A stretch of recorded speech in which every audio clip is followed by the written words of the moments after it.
Every team, every topic, everywhere. This is Believe.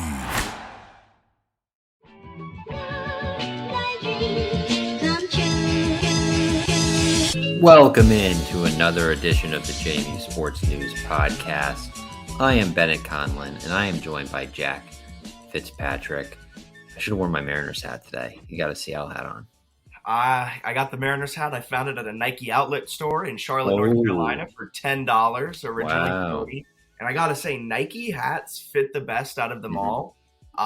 Also, I'm going out to Seattle later this summer at the end of June, beginning of July, going to catch a Mariners game. So after that trip, I'll be decked out in full Mariners gear. I'm wearing a Kyle Busch NASCAR shirt. That's cool. Next up, it's going to be a Seattle. I'm thinking of throwback Mariners stuff. But you're repping the best thing out there, the JMU Sports News quarter zip that only you have. It's a one of one. It's one of one. It's a unique outfit. I'm a unique stylistic individual, and I wanted to show that on a podcast medium today. You know what else is a unique stylistic individual? Bet Online. Because it's your number one source for all of your basketball info, stats, news, and scores. Get the latest odds and lines, including the latest player reports for this year's pro basketball playoffs. BetOnline is always your sports information headquarters this season, as we have you covered for all of your sports wagering needs. Basketball, MLB, NHL, hockey. I guess that's what NHL is. Right to UFC and boxing. BetOnline is the fastest and easiest way to get all of your betting info, including live betting options and your favorite casino and card games you can play right from your home. Head to betonline.ag today or use your mobile device to head on over to betonline.ag to get in on the action. Be sure to use our promo code BLEAV. You see it scrolling along the bottom if you are tuned in to receive your 50% welcome bonus on your first deposit. BetOnline, where the game starts. And if you're tuning in live on Twitter, Facebook, or YouTube, and you have any questions, we have, I think, 5 of them coming up later on in the podcast, which I think is the most we've had in probably since football season. But if you have another question that comes to you while watching this live stream, be sure to drop it in on Twitter at us. You can put it in the comments on YouTube and on Facebook, and we'll see it right here on StreamYard. But that's all the housekeeping stuff out of the way. Do you want to just dive right on into this bad boy? Yeah, let's do it. You had some fantastic stats breaking down just how big JMU Lacrosse's win over Maryland was this last weekend. Do you want to just share that real quick and just to kind of put it into perspective how amazing of a win this was, not only for the lacrosse team in general, but like the entire women's lacrosse landscape? It was huge to beat a Maryland program that's really darn good is pretty cool.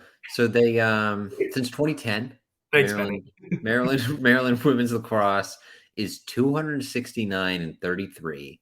During that span, they have 5 national championships. I believe they have 15 as a program in total. So they've got 5 national championships since 2010. During that span, only 2 teams have ever won 3 consecutive meetings with Maryland, and it's Northwestern and now JMU, which has beat them twice this year and then beat them as well last year. Northwestern's a program that's kind of right up there with Maryland in terms of the best of the best. Northwestern won every national championship from 2005 to 2009, and then another couple in 2011, 2012, and they're right in the mix again this year. To be mentioned with Northwestern women's lacrosse is a big deal. To be beating Maryland women's lacrosse is a big deal. And then I also had dug a little deeper for Maryland.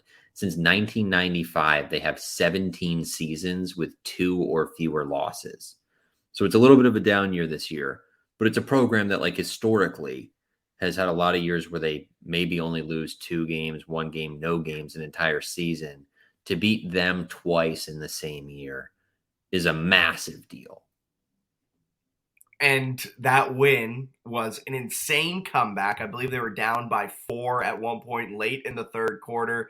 They came all the way back. They took down Maryland. Final score of that game was 15-14.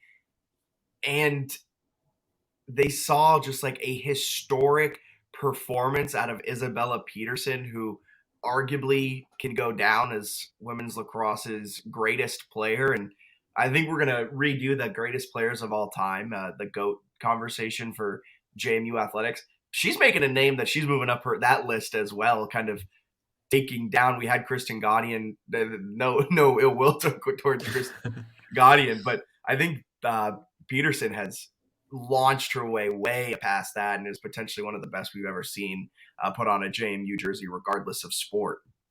And she's got more eligibility left, so she could have another stellar year next year and put some crazy numbers up. But yeah, you mentioned it. They're down 14-10 in the fourth quarter. They scored the last 5 goals of the game.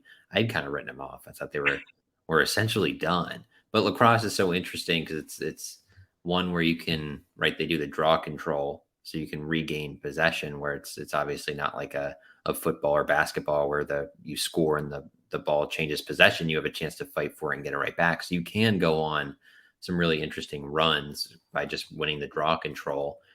Kind of struggled with it early, got it going late, and put on a huge run to beat Maryland. It's 19-2 on the season. They're going into the quarterfinals here to play Syracuse on Thursday at noon on ESPNU. They're so good. We've talked about it before, where it's like they're the best JMU athletic program, but some of the stuff they're doing is just incredible on a national level. On a national level, what they have been able to accomplish is quite amazing. And if women's lacrosse, if the tournament had the same level of exposure as the Women's College World Series, I don't think like it would be close, the type of like national recognition and national impact. Like women's lacrosse is a damn fun sport. And it's kind of a shame that it doesn't have the same type of coverage that softball does and some of the other sports around the country do. Because if you were putting this on television, rounds 1, 2, 3, 4, all the way through the end, this one's on ESPNU, which is awesome. But like if it had the same type of national kind of brand power that the Women's College World Series does, this would, I think, destroy what. And again, I'm not trying to be mean to softball here, but like it would destroy that softball run, what JMU has been able to do on a year in and year out basis. Yeah, it's like if the softball team had finished off that special season with the national championship, and then 5 years later they made another run to like Oklahoma City or deep within Oklahoma City. It's so impressive what they've done. And someone else I think we were interacting with on Twitter was mentioning, like, when the program was founded, the goal was sort of like, hey, like maybe we can compete with Virginia and Maryland. Like that'd be really cool to have a season where you beat Maryland twice, you beat Virginia, you beat Virginia Tech, got a win over Florida, they beat Johns Hopkins. Like it's just crazy to go from like, yeah, we're like a not a power school to like the lacrosse team is absolutely a power program. In kind of an area of the country where lacrosse is growing, it's becoming more of a thing. But like Virginia is not a hotbed for lacrosse talent, men's or women's. You go to Baltimore and it's massive, hence Maryland being a power year in and year out. You go to the Northeast, specifically kind of Long Island and those New York schools, it's a really big thing there as well. And so for JMU to be doing this in baseball country, in softball country, in football country is quite impressive. It is. Yeah, it's one where like you look at like UVA men's lacrosse and they always have these good seasons. Then you like go through the roster. And it's like, that's a lot of New York kids, right? So like if you want to win in these areas, you kind of got to recruit some of these other places, but it seems like it's growing. I think Shelley Clays in the post-game interview was even talking about like what it could mean for Harrisonburg lacrosse, where like, you know, young girls in the region and even young boys are going to watch this and maybe be more interested in lacrosse than they were before. It's crazy what they're doing from like a community growth, state growth, but then also just nationally being able to compete as a non-power program. Someone else had asked if there was a JMU team this year with a losing record. I don't think there was. I think men's soccer was 500. I think every other team across the athletic department had a winning record, which is just absurd. So for them to sort of spearhead that and be like, yeah, we're like nationally relevant and all these other programs are either very good or also kind of nationally relevant is pretty cool for a non-Power 5 team. Yeah, and next up, they're going to be facing off against the 2-seed Syracuse Orange, who just took down Johns Hopkins 25-8. JMU played Johns Hopkins earlier this season at home, and they took down the number 23 team at the time 17-10. So if we're just going purely transitive property, 10-goal JMU loss. does have their hands full against Syracuse this week. But if they're able to take down the Orange, kind of pull off that upset, they'll be heading to carry North Carolina in the Final Four. It's one, too, where Shelley Clays was interesting in the post game where she was like, it would have been a huge disappointment if we had lost to Maryland. I didn't totally agree, but I get where she's coming from, where like they're talented enough to beat pretty much anyone and they were hosting the game, but like Maryland's nuts. This is one where now I feel like there's really no pressure. Like you've made the quarterfinals, you've got the double, 2 wins in the same season over Maryland. You're going on the road to a really good Syracuse team. It just kind of feels like one where the pressure's off and go out and see what you can do. I'm sure they'll be competitive, even when they've gone up against like North Carolina as they've hung in the game. So I'm not worried about that. But I don't know. They've certainly got a fighter's chance, puncher's chance. Yeah, I don't think it's completely out of the question that they can go up there and pull off the upset. They have arguably one of the greatest players in the nation. Isabella Peterson did get named to the T Wharton. Is that what the award is? I sound so stupid asking you. Is that what the award's called for the best player? I think that it's got a lot of vowels. I believe that's how it's pronounced. But she was just named to be one of the finalists for that. The last person to be named to a finalist for that was Gaudian back in their national championship year. And I pulled up this stat while you were talking, just to kind of put it into perspective how dominant Peterson is in her career. She averages 3.6 goals per game. She averages more than a hat trick every game she plays. She's got what this year? She's got 89 now. She had 7 against Maryland. 7. She's so good. It's like when you've got that, and then Kat Buchanan's been really good in goal. They've got a bunch of really good defenders, some other players who know how to score, and it's a great roster. So I think the Thursday at noon against Syracuse, it'll be a fun one. I know a bunch of JMU fans will be tuned in on sort of that workday afternoon to ESPNU. It's a great opportunity to go grab another win. Yeah. And a great opportunity to grab some fantastic football players. That is the transfer portal, folks. Football has seen a little bit of action.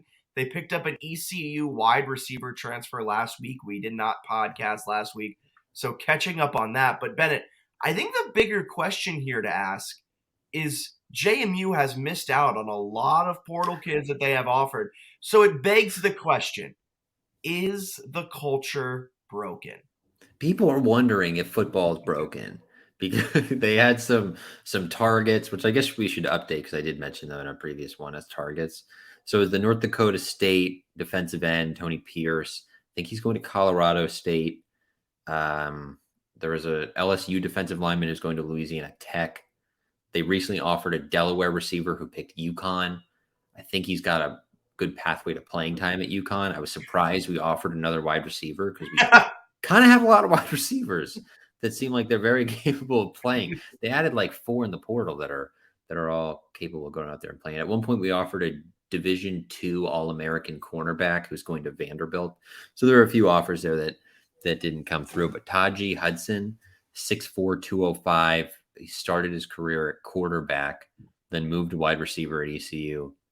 Super athletic, didn't play a lot. His only catch of his career came against Coastal Carolina in the bowl game, and he started to get some more time. And I don't know, seems like he's willing to come in there and compete, but they're kind of stacked at receiver. I don't know that they need more receivers at this point. We'll see what they do the rest of the portal session. They've got a lot of really good players. Maybe they add a defensive back or like a defensive lineman, but overall, I think they're in a pretty good spot. Yeah. Moving on. Transfer portal to men's basketball transfer portal. They added, let me get the name right. You probably have it you probably have his whole stats memorized. Bryant Randleman, another transfer guard. So they've got their unless something changes, which is unexpected, they've got their full roster. You want me to run through it and we get your take here? Because I know you've always got some hot takes. Also, the text I sent you, I meant to say bigger, not better. I kind of thought that was a possibility, but I was hoping that you were like really feisty and you're like, they didn't okay, hit me with the roster. I mean, so just a quick overview before you dive into the roster. They didn't really get that much bigger, but I think they have become what Byington wanted them to become this whole time, which is a team that can play fast and not turn it over. So now they have about a bunch of veteran guards who are 6'3" and above, who know how to handle the rock a little bit better than previous teams. So the Achilles heel for JMU, while you could argue that at times it wasn't battling in the post, at times it wasn't, getting the offensive rebound you need to keep a possession alive. It wasn't getting a defensive rebound to stop an opponent's offensive possession. Most of the time, their Achilles heel was just turning the ball over at an incredibly high clip. Which if they could fix that, they probably would have won 5 to 7 more games and been in the hunt for the number one team in the conference tournament. They probably would have been in the hunt to win the conference tournament. So what Byington went out and did is he got a lot of veteran guards who are a little taller than before, but guys that can play in the lane, they can play back to the basket, they can play in the post, they can play at the elbow, and they can kick it out to Friedel and try and create some more spacing where teams don't just put a man on Noah Friedel and run around the court just arm barring him the whole time. Yeah, they seem like that's. I'm excited about the roster. I guess I'll break it down by returners and then the transfers, and they only have one incoming freshman. But Friedel, you mentioned, comes back, right? Brings the shooting at guard. Julian Wooden's a really good scorer, is kind of like a 3, right? 6'8", but probably makes sense as like a small forward. Terrence Edwards, who, if he continues his trajectory, is like a possible conference player of the year caliber player on the wing. Justin Amati put his name in the portal, quickly took his name out of the portal, so he's coming back as sort of that like tweener, big guy wing who doesn't have a ton of scoring necessarily, but a really good athlete who can defend and rebound a little bit. Xavier Brown is coming back as a guard. Bryson Blaine is a wing. I don't know exactly how he's going to fit into the plans. He was a freshman last year, true freshman. Jarrell Roberson, who might have to play. We'll get into that. He's a forward, rising sophomore. And then the transfers. They've got Michael Green III, who's a point guard who played at Bryant, and I think what was the other one? Robert Morris. Robert Morris. So he's like a ball handler who can shoot a little bit, but he also distributes. TJ Bickerstaff is the big who played really well at Drexel, then went to Boston College, had some decent numbers in a couple of years there. Quincy Allen, sort of a wild card, former top 100 recruit who's like 6'7", 6'8", plays on the wing, super athletic and can shoot. Was at Colorado, didn't really do anything and dealt with like hip injuries. Yeah. But if he reaches like his potential, you're looking at a beast on the wing. They added Raekwon Horton, who's a transfer wing from College of Charleston, who was a bench contributor for them. That's a big get. I like that one. I think he's my favorite transfer to come in because he's already played that high tempo that Byington has shown that he wants to play. Mm-hmm. And so he knows how to handle, because Pat Kelsey in Charleston played the highest tempo of anyone. So I'm very excited. I like that fit a lot. He's also one, like, he's got that athleticism in game where maybe he's a contributor. And then, like, if Edwards moves on, you're looking like the next year he can easily slide in and be like your guy. So that's interesting there. And then Bryant Randleman, we mentioned the High Point transfer, 99 games started at guard, but he's more of like a distributor defender who likes to push. He played, so he started 99 games and played over 100 games for High Point. He shot 43 pointers in his career. And he's like 6'3", 6'4". So he's not shooting. And he kind of know, like, he can score from inside the arc, but he was 6 of 40 from 3. He does not have like a 3-point jump shot. So which isn't crazy different than some of the guards they had, right? Like, I mean, Strickland was sort of a facilitator with less size, and he wasn't really a danger necessarily from 3. He would kind of attack the rim. So interesting there. And then Jalen Carey, who's like 6'7", 6'8", and I think he's like 250, 260 power forward type. So it's a unique group, a lot of experienced transfers. Am I too high on them? I kind of think they're going to be the Sun Belt favorite. I think they should be the Sun Belt favorite. I think Byington is one of the better coaches in the entire Sun Belt. I think paired with that, and essentially it seems like they're running it back with the same MO from last year with guys who won't turn it over at such a high clip. Morse was really good, but he was streaky. Friedel seemed to kind of find his way into a cold streak that just never really materialized. But near the end of the season, he was playing extremely well on the defensive end, which I think will be really, really big. And I think his play on the defensive end and kind of that grittiness, he led the team in floor burns, every single cliche you want to say. I think that will get him more minutes and potentially kind of more minutes in big moments. And it seemed like he kind of was losing minutes out on. and then pair it all with, veteran guards that know how to distribute. They know how to kind of keep the turnover numbers low. And you assume if Edwards takes that next step, is Wooden coming back? I didn't hear you say. And then if Wooden maintains being kind of like that lethal 3-point shooter that he was, if he can prove that last season wasn't just an outlier, I think this team has a real shot. If your kind of go-to shooters are Julian Wooden and Noah Friedel, and then you have one of the best playmakers in the Sun Belt in Terrence Edwards, and then you have a bunch of transfers that could make an impact, I think that's really big. I still worry about size, but it's a question of, are you 6'8", but do you play 6'10"? And I know that's so cliche, but like, we had a bunch of guys last year that played their height. You need guys who, if you're going to be small, have a little bit bigger of a build. That Dwight Wilson that's going to kind of just body people in the low post and throw up a baby hook and somehow hit it.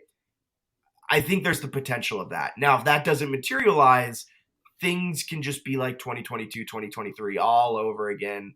And we're yelling at the TVs come December, come January. Why didn't we get a big in the transfer portal? Right now, I'm high on him, but I'm hesitantly high. The question I have is I think Bickerstaff is their like post, like that 6'9", bigger build. He showed he could rebound in the ACC. Like, all right, like he's your post guy. But I don't think TJ Bickerstaff's gonna play 40 minutes a game. So I have some questions of like what they think is going to work for sort of the backups there. Because you look at Bickerstaff with his solid size, but he never played more than 24 minutes a game any season of his college career. So you have to have another guy in there, and it's like, okay, Amadi shouldn't play the 5. We've gone over this. Like Amadi's not a 5. So Wooden's not a 5. So it's you got to Roberson. imagine too with Amadi entering the portal, like there had to have, because he just kind of did it randomly. Where I feel like there was a conversation had or a transfer brought in where Amadi was like, either was told or saw the writing on the wall that like, oh, my minutes are getting cut. And then I guess there must be maybe he's going to have a chance to really compete at the 4. And if he can show that he can rebound or something, he's going to be a guy they turn to a lot. I don't know. Because it right now, it looks like in terms of like pure size, Jarrell Roberson, who really didn't play last year, but they're high on as a rising sophomore. And then your incoming freshman, Jalen Carey. One of those guys, if not both of them, is going to have to be able to back up Bickerstaff, because I don't think you want 15 minutes a game of like Amadi or Wooden at the 5. Like that wouldn't make sense. I think you expose yourself too much to like good Sunbelt bigs if that's what you're doing. So I do have that question, because they're loaded again at guard and wing. They're experienced. They've got a nice roster, but it's like, if you can't defend the 2 again and like contest some shots at the rim, you're doing kind of a similar thing you did last year. We have one giant vulnerability. Yeah. So your wish list on the JMU Sports News portal tracker was, I want a shot blocking big man. I still don't think they have that. They didn't get that, I don't think. Which is a bummer. But if you instead of averaging 20 turnovers a game, I think they were averaging like 18. If you could cut that to single digits / maybe 10, yeah, I think you win a lot more games. You lost a lot of one possession games a year ago. If you can cut down that turnover total, I think that might mask a lot of underlying issues with this team. So it will. I think, let me pull up real quick the old Ken Palm just for old time's sake. But they had the efficiency numbers defensively. So they finished the year 80th in defensive efficiency, with the 2 glaring weaknesses being 2-point defense, where they were 202nd nationally, and block percentage, where they were 290th nationally. Yep. Don't know if they necessarily fixed that. But the turnovers, they were turnover percentage 222nd nationally, and that sort of killed them a little bit. Like, they're 150th in offensive efficiency. So even if the defense struggles a little, right, blocking shots, they could still be a top 100 defense. And if you just don't throw the ball away, you're looking at maybe a top 100 offense. And that's like, they're probably not building like a Final Four team. I think that's a good recipe to like contend for the Sun Belt. I agree. Women's basketball should contend for the Sun Belt again in 2023, 2024. They put together despite losing one of the best players in program history, they've added a few really solid transfers. And I think we just got a little bit more news on exactly what they're adding overall. 3 scholarships are currently available for the women's team, and they are targeting some experienced guards. Hivine Bristow and Carol Miller are being courted quite actively by JMU currently, both of which are experienced guards from Power 5 schools. Would not complain about that. Covered Carol Miller at Virginia, pretty solid player. Her minutes, I think, sort of went down the last few years, but was still started 67 games at UVA and had some moments where she was a solid contributor. So interested to see what her role could be if they end up landing her. And then Bristow played at Ohio State and had some talent. So they've got a good roster regardless. They added Olivia Mullins, which I think we talked about, St. Joe's transfer point guard. That's official now. So they should be good even without Kiki Jefferson. They've got a really, really good roster. And some of their like underclassmen, bigs, post players entered the portal recently, I think, with sort of the notion they weren't going to get a ton of playing time, which gives JMU a chance to add some maybe some other contributors in the portal. Yep. And before we dive into listener questions at the end of today's episode, we're going to talk a little bit of realignment. Folks, JMU going to the ACC? No, they're going to the SEC, baby. Man, realignment rumors are back. Welcome back to the realignment podcast. The Sports Illustrated had a juicy little story talking about how the ACC, the Magnificent Seven, is what they've deemed themselves. Maybe the dumbest name I've ever seen, but it's 7 schools and some others that are interested in getting out of the grant of rights, which would mean they could leave the ACC because they're sad about revenue distribution. They kind of want more. They want to go to the Big Ten or the SEC. I think the 7, it was Virginia and Virginia Tech.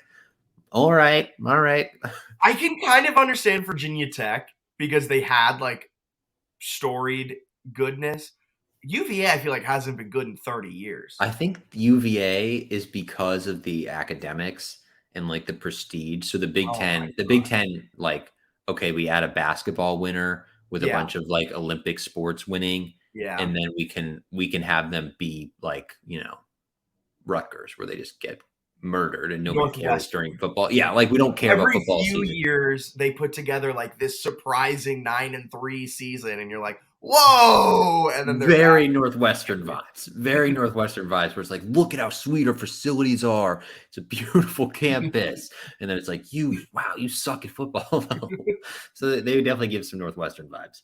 And then North Carolina State, which I think they're linked through like the school system in Carolina. And then I think it's Miami, Florida State, and Clemson, which kind of make a little Florida State and Clemson make some sense. Clemson's a big deal, and they're sort of wallowing away in the ACC. But they might try to get out. It seems like that could be a challenge legally.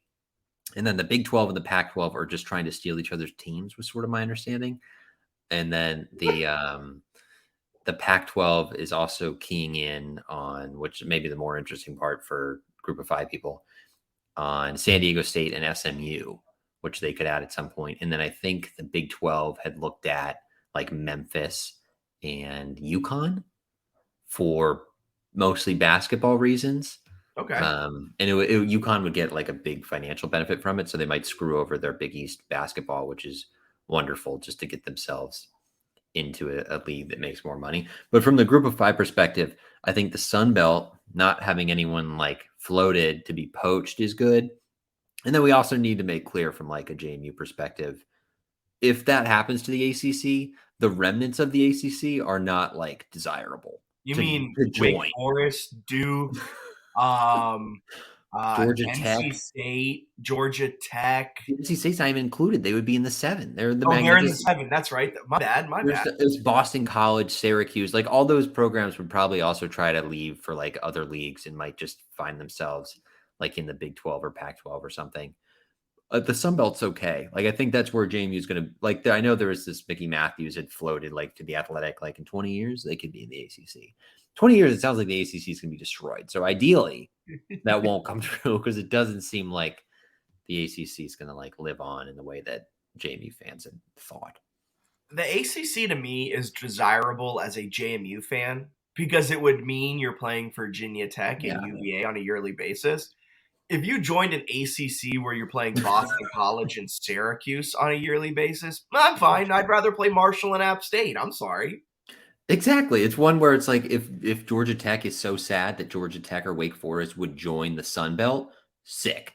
But, but like if that's not the situation, then I don't think you're interested in any of that. Also, with the recent history of the Sun Belt and how everything is kind of realigning right now, like in front of us with the Magnificent Seven, the Sun Belt could easily put together better history in the last 5 years than what the ACC has put together.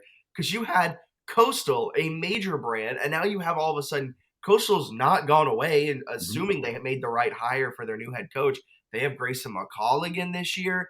Then you have Troy, who just had a fantastic year. South Alabama was one of the hottest teams in the nation for a short time and almost took down UCLA in UCLA. Then you got JMU. You have App State, which is in a little bit of a down, like kind of doldrum period, but they've had the history. Like Sunbelt could easily be better than the ACC in 5 years if the Magnificent Seven leave.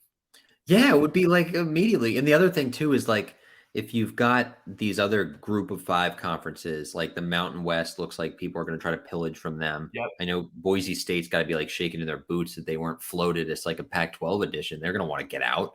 Like it feels like if those conferences all weekend, Conference USA and the MAC are already irrelevant, respectfully, that like if the American gets like Memphis poached, and then you look at all these teams getting poached away, the Sun Belt's in a pretty good spot. Now the issue would be like if the Big Ten and SEC create their own little playoff.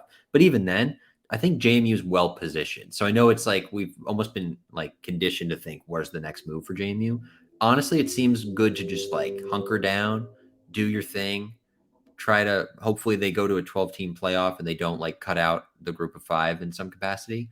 And you're in a pretty good spot. Sun Belt seems like a great spot. Yeah, I agree wholeheartedly. Moving on from all that realignment talk, feels like it's midsummer talking about some realignment already, but here we are, May 16th, and realignment has come.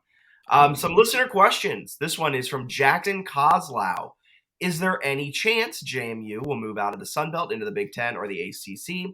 And is there a certain amount of time required to stay in the Sun Belt? I think what we just answered and what we just talked about there kind of answers that question. Is there a chance? It's not zero.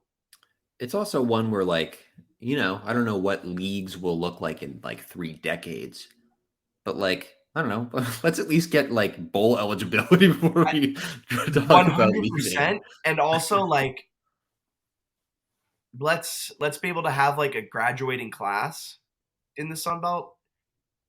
And this is probably the best place to be for the next 10 to 15 years. And the thing that I think people are forgetting a lot with all these conversations is like the schools are looking for money, right? So you read the Sports Illustrated thing and you've got all these like presidents, athletic directors in the ACC that are mad they're not getting the same revenue share. From like a fan perspective, I get why that would be interesting to me for like future matchups and things. I don't really care about JMU's bottom line that much. Like I'm not going to like I don't wake up in the like I don't tailgate to see like their revenue reports. You know what I mean? Like I like watching the games. It was sweet when we went to ODU last year, hung out with our good friend Brian and his family, and watched JMU thrash a team that had like in-state meaning.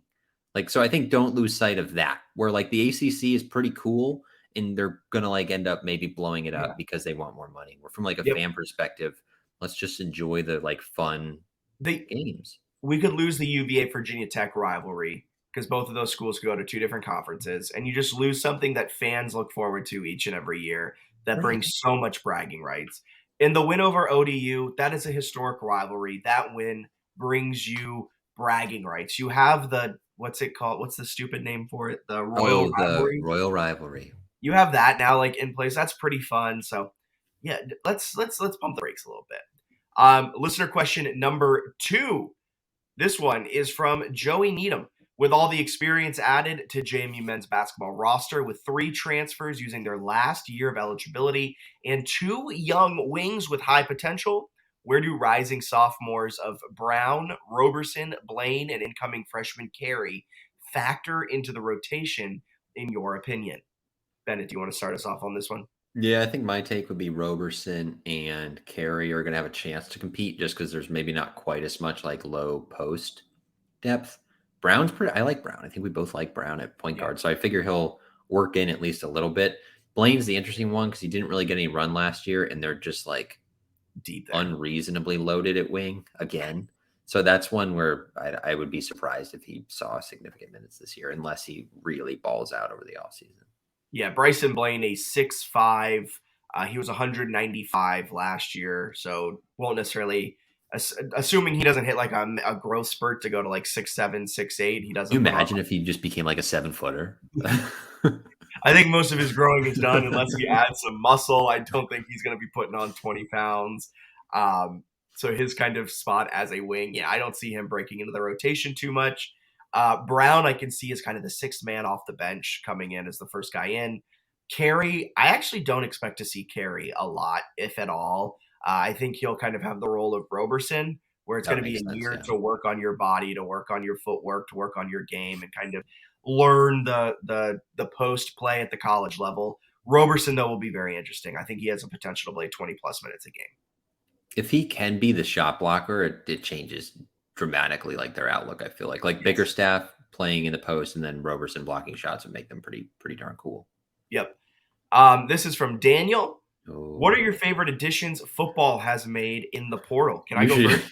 You'll have to start. Jordan McLeod. Yeah, I was going to say.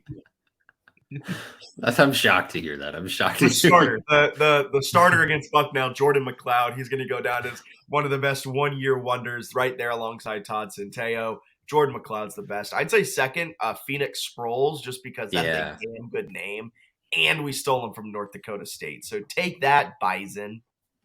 Yeah, I think I kind of like all of their portal additions. They seem like they've added guys who have a chance to play. Taylor Thompson's another one. I think a tight end could be a lot of fun as a receiving threat. But all the receivers, it seemed like they added like 4 receivers who could legitimately play. And then the one that probably doesn't ever get talked about that maybe should, Ryan Hansen, the punter from Arkansas State, who was like an all-conference player. That because like Cignetti's not that bold in fourth down situations, so they play a lot of defense. They have some conservative tendencies. Harry O'Kelly, and then who was the punter last year? It was the Sacramento State guy. I don't remember. I don't even know. They scored. He was like 97. Though. Clark, right? Sam Clark. Yes, yeah. So they didn't kill the punts. Like I think Hansen gives them a little bit of a weapon there that actually could be valuable because special teams last year I thought was underwhelming. So you could say that special teams a liability at times, specifically the return game. I really hope they figure that out. Me too. Duke Dog Ray. What happened to having an actual dog mascot? JMU used to have a doghouse on the football field during the season, too. It is fitting that this question comes from someone who is at Duke Dog Ray with a Duke dog as their profile picture, asking about what happened to the real Duke dog. I don't know. I don't know. I didn't know they got rid of it. Of a doghouse. But I think maybe it all changed when PETA got mad when the Duke dog got scared on game day. I didn't even know they got rid of the dog. If that's true, you gotta like send that to the Breeze or something. That seems like right up to Breeze's alley, where you start asking around and have a big story on where the hell Duke dog is. Last but certainly least, Dominic Colombo asks this 15-page question. What does this athletic year do? Let me restart that. What does this athletic year do to, in a sense, Don, what? This is worded so weird. What does this athletic year do in a sense of cementing not only, am I crazy for reading this in a weird way? Some of it's you reading. I think that comma might do it, but I think he's essentially asking, what does this athletic year do to cement not only the current strength of JMU's athletic department as a whole, but also its future longevity? They had 5 tournament final appearances, effectively 2.5 conference title, lacrosse run, field hockey near the NCAAs, etc. It's a good question. I think he answers the question in his question. I think it cements it because of what he stated. Essentially 2.5 conference titles, teams are dominating. Lacrosse is making a deep run, and they made Yeah. easy work of the American Mm-hmm. in lacrosse. And then on top of that, field hockey seems to be putting some things together. And with all of that, you only had one team finish 500 or worse. Yeah, it's nuts. I kind of feel like they're due for. I feel like they made like incremental steps forward, and they're due for like an insane year. I tell myself this every year, but they're like I think the missing piece Yeah. is going to be the men's basketball team winning an NCAA tournament game, Uh-huh. and then it's going to be I think baseball making the NCAA tournament. Those are the two that it feels like if you had the football team go like 9-3, and then you had like both basketball teams make the NCAA tournament with the men's team winning a game, and then you had like lacrosse next year, like in a Final Four, and the baseball team and softball team in regionals. I think people nationally might be like, "What the like, who are they? Who is this James Madison?" Like, if you're constantly in people's face where it's like, oh, right, they're good at football, and then their basketball team won a game, and then the spring sports are good. They're due for 1 year where they go like insane in the like in your face revenue generating sports. Yeah, I agree. And I think this year has just cemented that JMU is the cream of the Sun Belt. It's near the top. It's one of the best teams in the entire Sun Belt. And this year just cements that, and it is a fantastic springboard to move forward. We did forget Diamond Dukes, just a quick update. Yeah, you trying to get away here now that Ike's got the boys rolling, huh? Softball season is done. It's over. They had the selection show, and it is officially done. Fantastic year for him, and a lot of excitement moving forward. Some big time recruits coming in. So the future of softball, while the light seemed a little dim this year, I think moving forward it'll just get brighter and brighter. So big things ahead on the softball side of things. On the baseball side of things, their game against Virginia Tech today was canceled. Yes. So they have one remaining series left on the season at Georgia Southern. What they did to ODU is mind-boggling. They went out and beat ODU, a top 75 RPI team, 25-6 on Friday. And you got to assume that's against ODU's Friday starter, which is normally one of their best starters. But if they don't have their best starter on Friday, you would assume they would have it on Saturday. That was a 6-4 win. Then they dropped Sunday. They couldn't get the sweep. They lost 8-5. Could have put together a fantastic run with a win against Virginia Tech at Veterans Memorial Park. But as it stands right now, JMU is 5-1 over its last 6 after that UVA loss. They're cooking right now. I'm eating my words a little bit. I think we had I had pretty much said they got to move on from Ike. It would be a shock now if they did move on. I don't think they can, to be honest. Even if they lose out, I think they're giving Ike that at least that final year of his contract next year. So yeah, good for them. Good for them rolling. But I will say, can they keep this going? They've got the series with Georgia Southern, which is a big one because I think right now they're sixth in the Sun Belt. And if you're 7-10, you have to play a single elimination game that first day of the Sun Belt tournament. If you're in the top 6, you avoid that. And then you get into like the double elimination or whatever it is after that. So if you mean the top 6, it's massive. If you get 2 of 3 this weekend, I think they can be in there. If you sweep, you'd be locked in there, but you got to maybe at least win the series to have that become a reality. So huge weekend for them. Disappointing they couldn't play Virginia Tech with the weather and then having to travel for that Thursday start to that series, where if they were playing on Friday like usual, maybe Tech plays them on Wednesday. But it's a big series. Let's see something because they're rolling right now. 2 things before we get up on out of here that I want to ask you. Or I guess not ask you. I want to say one statement, that I'm going to ask you a question. Georgia Southern is 88th in the RPI, just a bit higher than JMU, who is checking in at 95. That's more of a statement, but kind of a very similar. This is a series that it'll be difficult because you're going on the road, but if they're able to win 2 of 3, that is massive. With that being said, if they go to Georgia Southern, they lose those 3, then they lose the first game of the conference tournament. Or if they make it into that top round where it's a double elimination and you finish the year with 5 losses, and you're sitting at 29 and 26.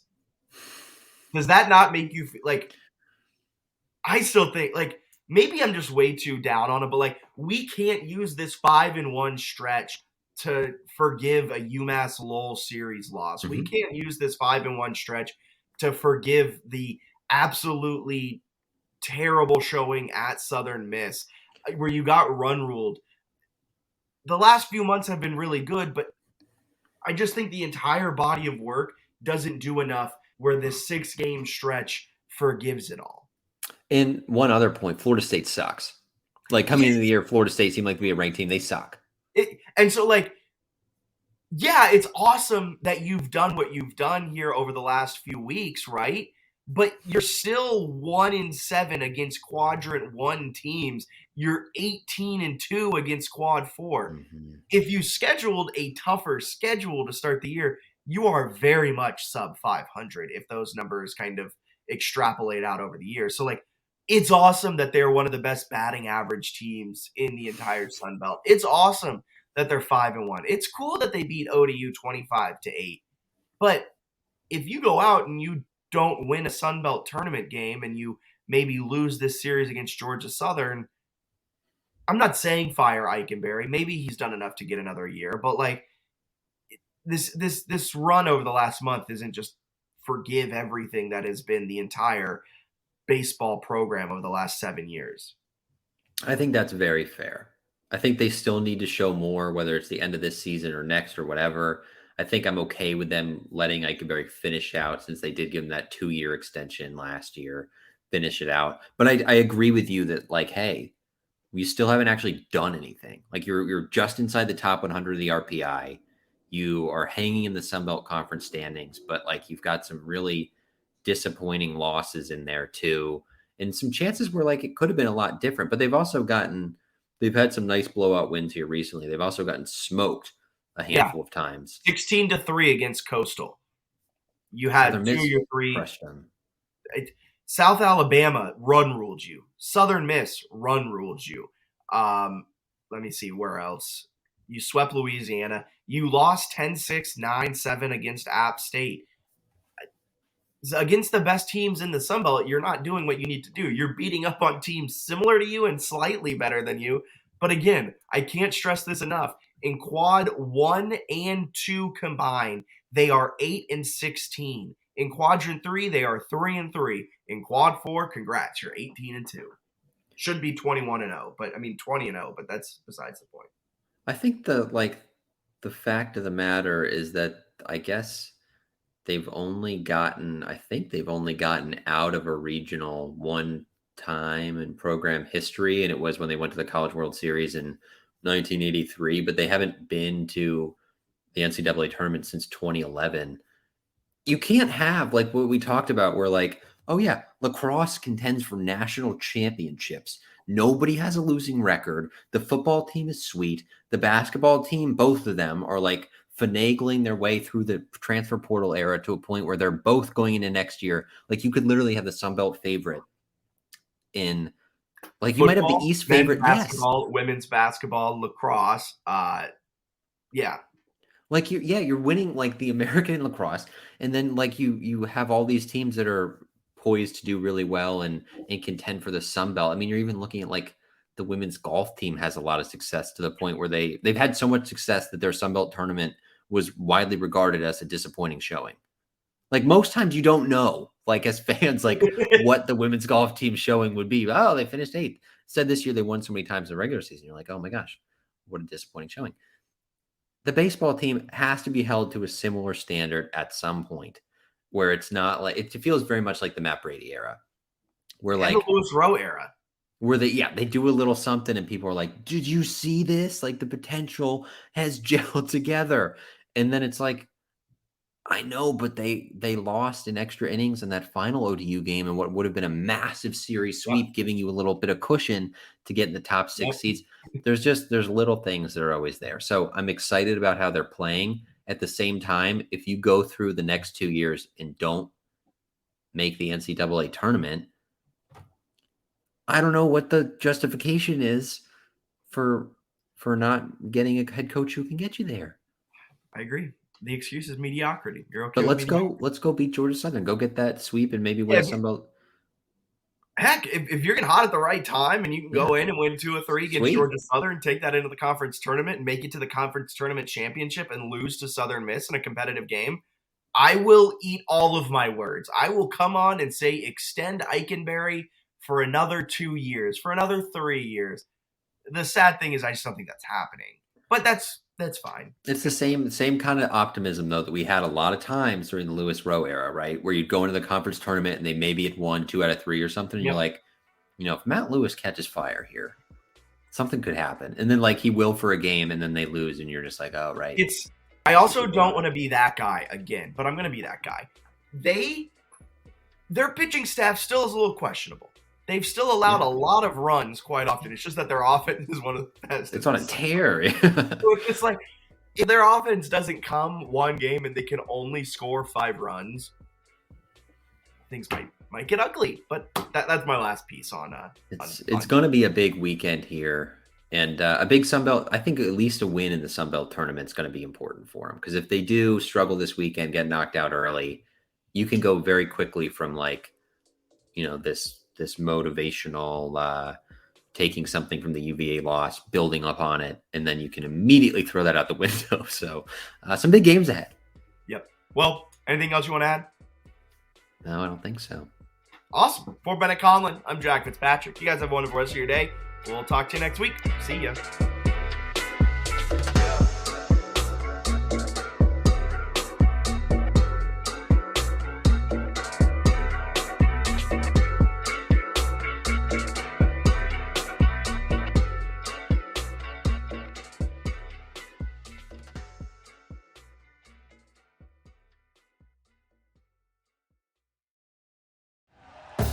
Thank you for listening to Believe. You can show support to your host by subscribing to the show and giving us a 5-star rating on your preferred platform. Check us out at Believe.com and search for BLEAV on YouTube.